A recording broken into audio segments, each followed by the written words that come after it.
Olá, meu nome é Rodrigo e seja bem-vindo ao meu canal.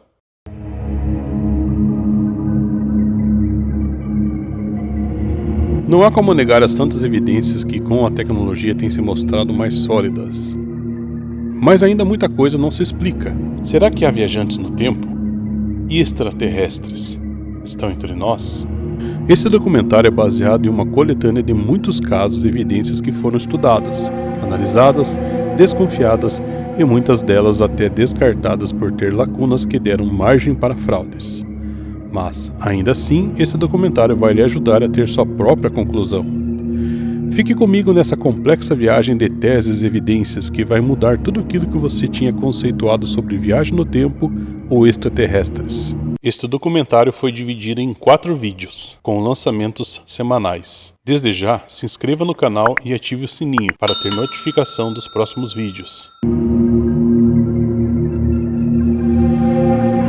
Eu não posso negar que sempre fui um cético, embora tenha visto algumas coisas que até aguçam um pouco a curiosidade. A minha formação vem de tecnologia, programação, desenvolvimento, telecomunicações, então não havia de ser diferente. O ceticismo estava impregnado. Mas depois de estudar muito sobre o assunto, eu percebi que o ceticismo me cegou mais do que devia.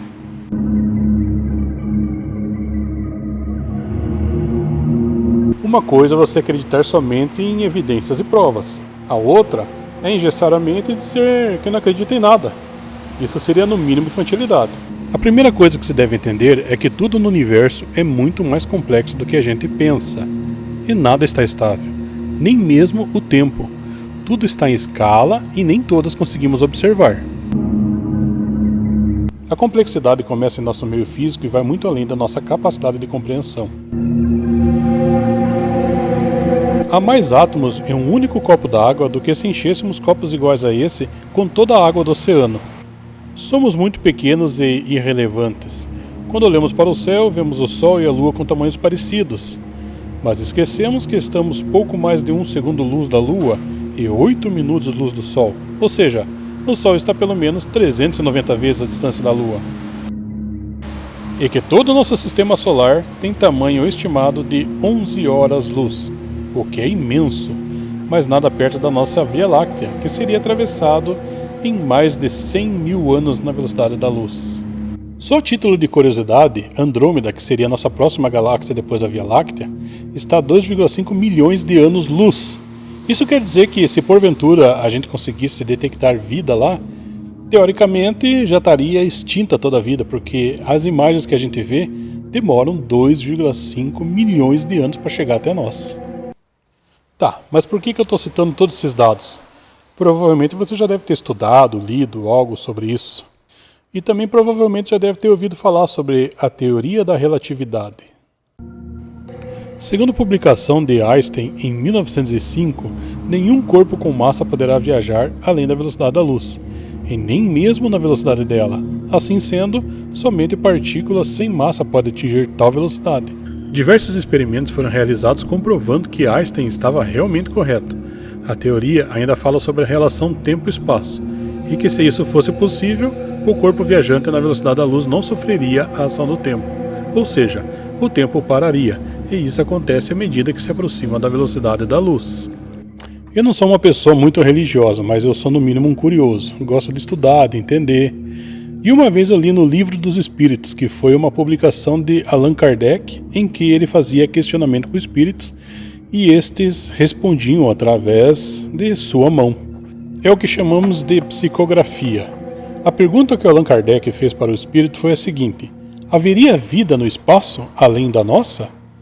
A resposta foi um tanto inusitada e foi a seguinte: haveria no espaço sim, abundância de vida.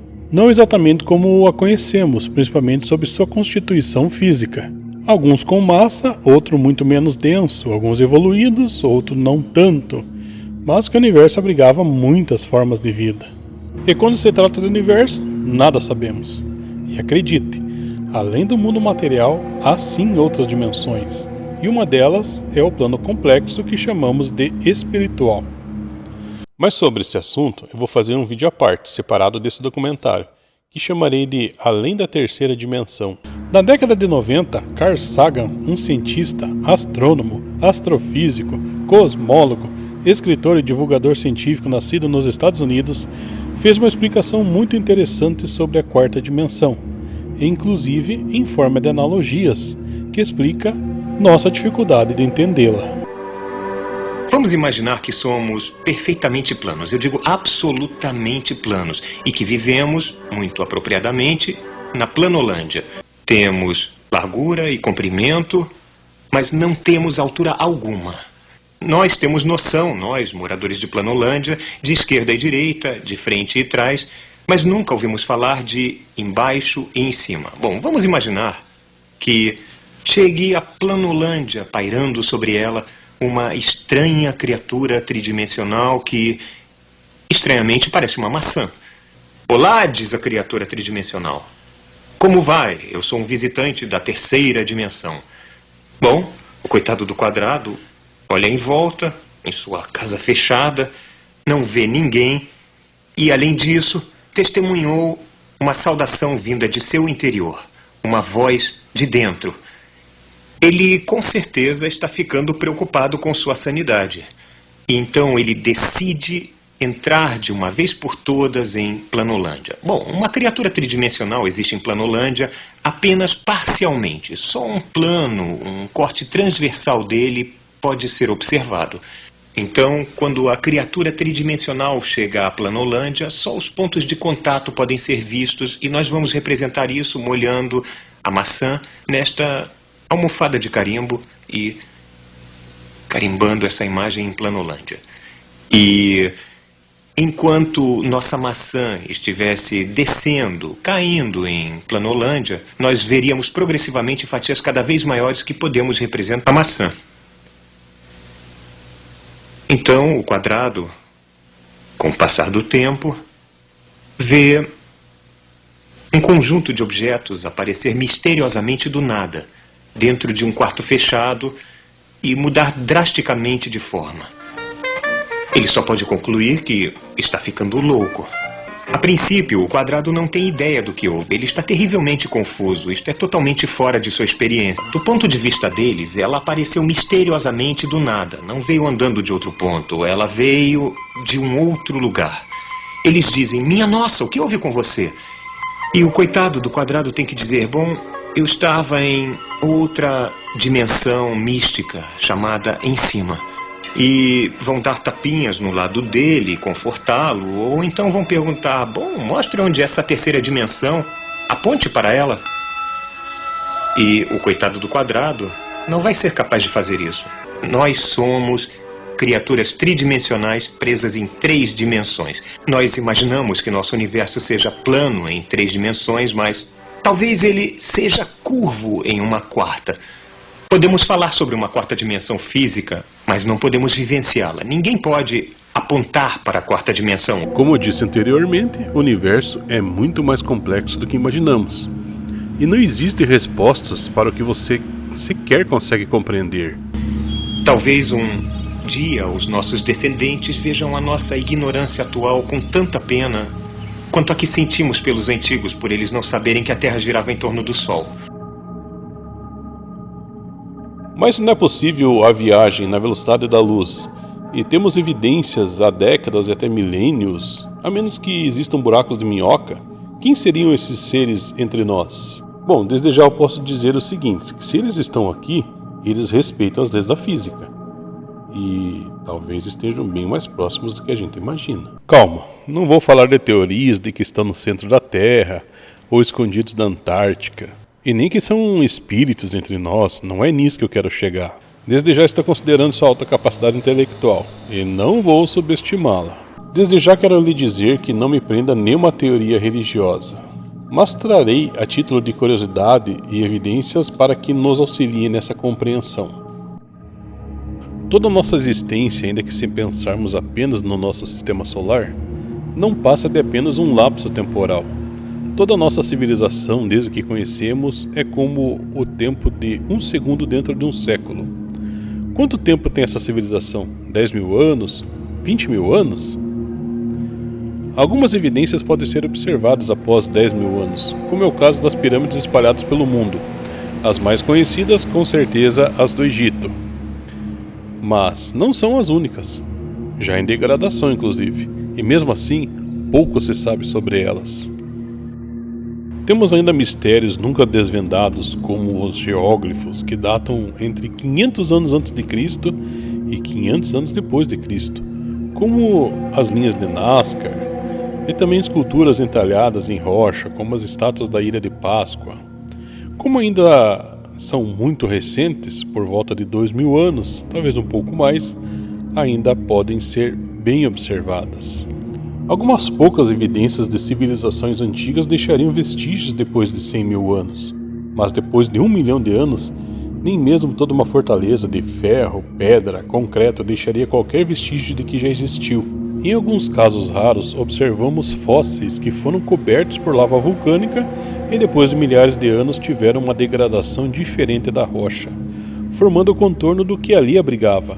Os ossos que estavam ali sequer restou o pó, mas serviu para moldar a rocha que agora se decompõe. O Sol está aqui muito mais tempo do que qualquer tecnologia consiga detectar quanto tempo já se passou, muito menos o que aqui já se passou. Tudo que temos são teorias e especulações.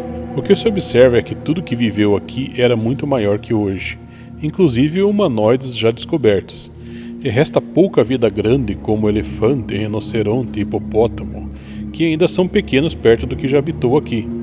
Tudo está gradativamente encolhendo.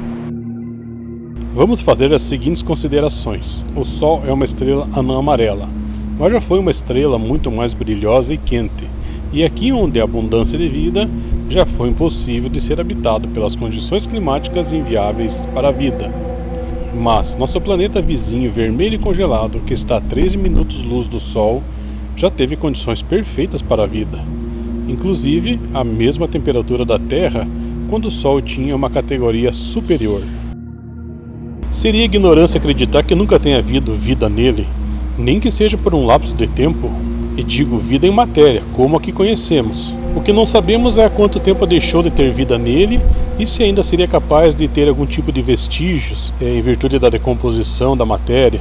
Em Marte não tem atividade vulcânica assim como na Terra, é um planeta já adormecido. Portanto, seria bastante difícil encontrar algum fóssil que ainda não tenha se decomposto. Também não sabemos o quanto foi evoluído a vida em Marte antes da extinção, nem quantas vezes a vida se reiniciou por lá.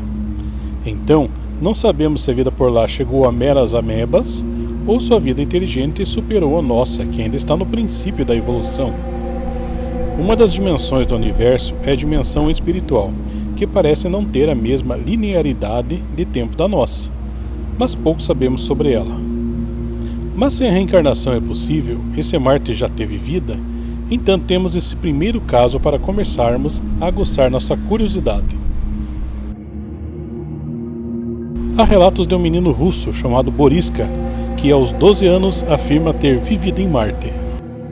Casos como o de Boriska já foram relatados por outras pessoas que dizem ter lembrança de uma outra época que viveu, uma suposta vida passada. Eu mesmo trago comigo uma lembrança muito curta que está comigo desde que nasci, de uma inundação de grandes proporções. Eu dentro de um barco de madeira, passando à frente de uma grande construção, como aqueles pilares romanos. Mas voltando a Boriska, desde o nascimento ele foi uma criança muito incomum. Dizem os pais deles que após 15 dias de vida ele já era capaz de manter a cabeça ereta, observando coisas. Aos 4 meses já começou a falar, e a sua evolução seguiu realmente muito mais rápido que o normal. Com 5 anos de idade já era capaz de ler jornais, e se interessava por tudo que era relacionado ao espaço. Sua capacidade de aprendizado e memórias surpreendia a todos. Desde muito pequeno já falava muito sobre Marte e outros planetas. Aos 7 anos, começou a dar entrevistas sobre a suposta vida anterior em Marte, e aos 12 anos passou a explicar coisas perturbadoras em sua memória. Boriska afirma que já teve uma civilização na Terra anterior a essa, que já foi extinta, assim como a que ele vivia anterior em Marte. Comentou sobre seres que lá viviam de 7 metros de altura, suas tecnologias, expedições que fazia até a Terra e até guerras que ele participou. Falou que no tempo dele, a civilização na Terra eram chamados de Lemurianos. E também falou sobre a destruição do nosso continente, também chamado de Lemúria, que supostamente deixou de existir há pelo menos 800 mil anos. O menino trouxe muitas histórias interessantes e até com uma grande riqueza em detalhes. Inclusive falou de um amigo na época que havia perdido após um acidente e que estava predestinado a encontrá-lo nessa encarnação. Chegou a falar das pirâmides e até fez previsões para o futuro, entre 2009 e 2013, com grandes catástrofes. Bom, eu sinceramente não lembro de nenhuma catástrofe marcante nesse período, exceto a vitória da presidenta Dilma. Presidente ou presidenta? Eu tô saudando a mandioca. Quanto aos seres de 7 metros de altura, é possível realmente, até porque Marte exerce uma força gravitacional menor que a da Terra. Isso permitiria que realmente seres vivos crescessem mais do que aqui na Terra. Enfim, o menino e a família passou por muitos problemas, sobretudo na escola com o bullying, e a família decidiu se mudar e se esconder no anonimato. Seria possível essa civilização antiga de Marte ou da Terra ter tecnologia suficiente para a viagem no tempo? Seriam esses supostos extraterrestres moradores do nosso planeta, porém em outras épocas? A pergunta mais apropriada seria: é possível a viagem no tempo? Bom, ainda que não fosse possível a viagem no tempo, ao menos paradoxos têm sido observados com frequência, e a ciência já começou a estudar isso. As falsas memórias são possíveis de acontecer em virtude de problemas fisiológicos, uma febre, uma confusão mental ou coisas assim relacionadas ao indivíduo. Mas quando a falsa memória é compartilhada entre um grupo de pessoas e outro não, aí que a coisa fica mais complicada de se explicar. Em 2010, Fiona Brume, em uma reunião com amigos, entrou no assunto em falar de Nelson Mandela. Fiona mencionou casualmente sua morte em 1980. O que causou divergência em parte do grupo, pois parte do grupo se lembrava do ocorrido. Mandela teria morrido na prisão, e inclusive se lembravam da cobertura transmitida de seu funeral. Ocorre que Mandela, nessa data, ainda estava vivo, e só foi falecer em 2013, aos 95 anos de idade, decorrente de infecção pulmonar. Esse efeito foi observado pela primeira vez e nomeado como Efeito Mandela. Mas depois desse, uma série de relatos em particular e até em grupo começaram a aparecer. Parece que esse tipo de paradoxo acontece sempre após um grande evento e atinge todos de uma certa forma. As pessoas não percebem durante a ocorrência do paradoxo, geralmente vão perceber horas, dias e até meses depois. Quem não se lembra do atentado das Torres Gêmeas, o dia fatídico, 11 de setembro? 11 de setembro de 2001. Uma terça-feira que vai marcar a história da humanidade. A maior potência do planeta é alvejada pelo terror. World Trade Center, Nova York. No mais importante centro financeiro do mundo, uma torre queima depois de ser atingida por um avião. Enquanto o incêndio avança no arranha-céu, um segundo avião é jogado contra a torre vizinha. Em 11 de setembro de 2001, muitas pessoas alegam que estavam vendo TV Globinho quando uma cena icônica do desenho Goku, reunindo forças para atingir o terceiro nível do Super Saiyajin, foi interrompida para transmitir o plantão jornalístico sobre a queda das Torres Gêmeas.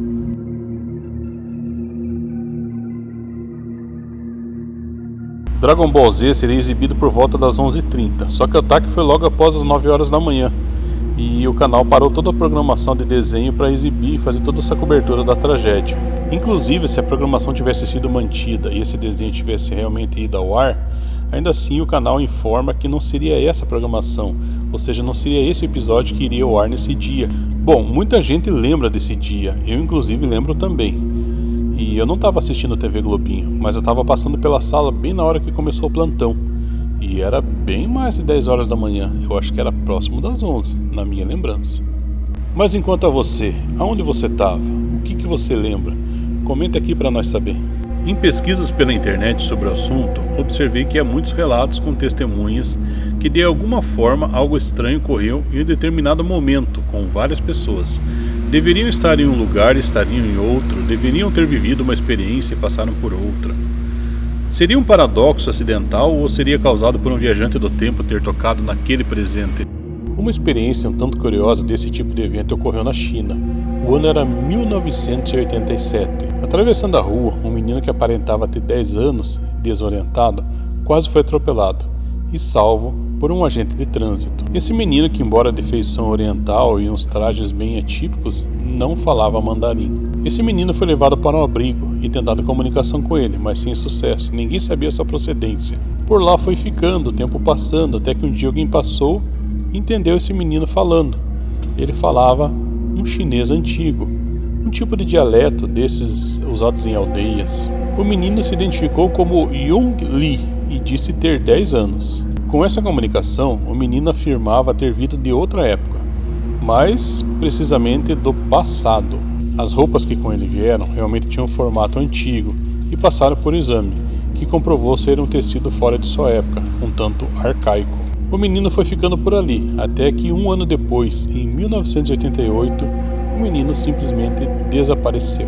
Anos mais tarde, um historiador encontrou um livro chinês do século IX, cujo autor dizia ter estado no futuro, presenciado casas que chegavam no céu, cobras rastejando e velozes e pássaros gigantes, que supostamente seriam prédios, metrô e aviões.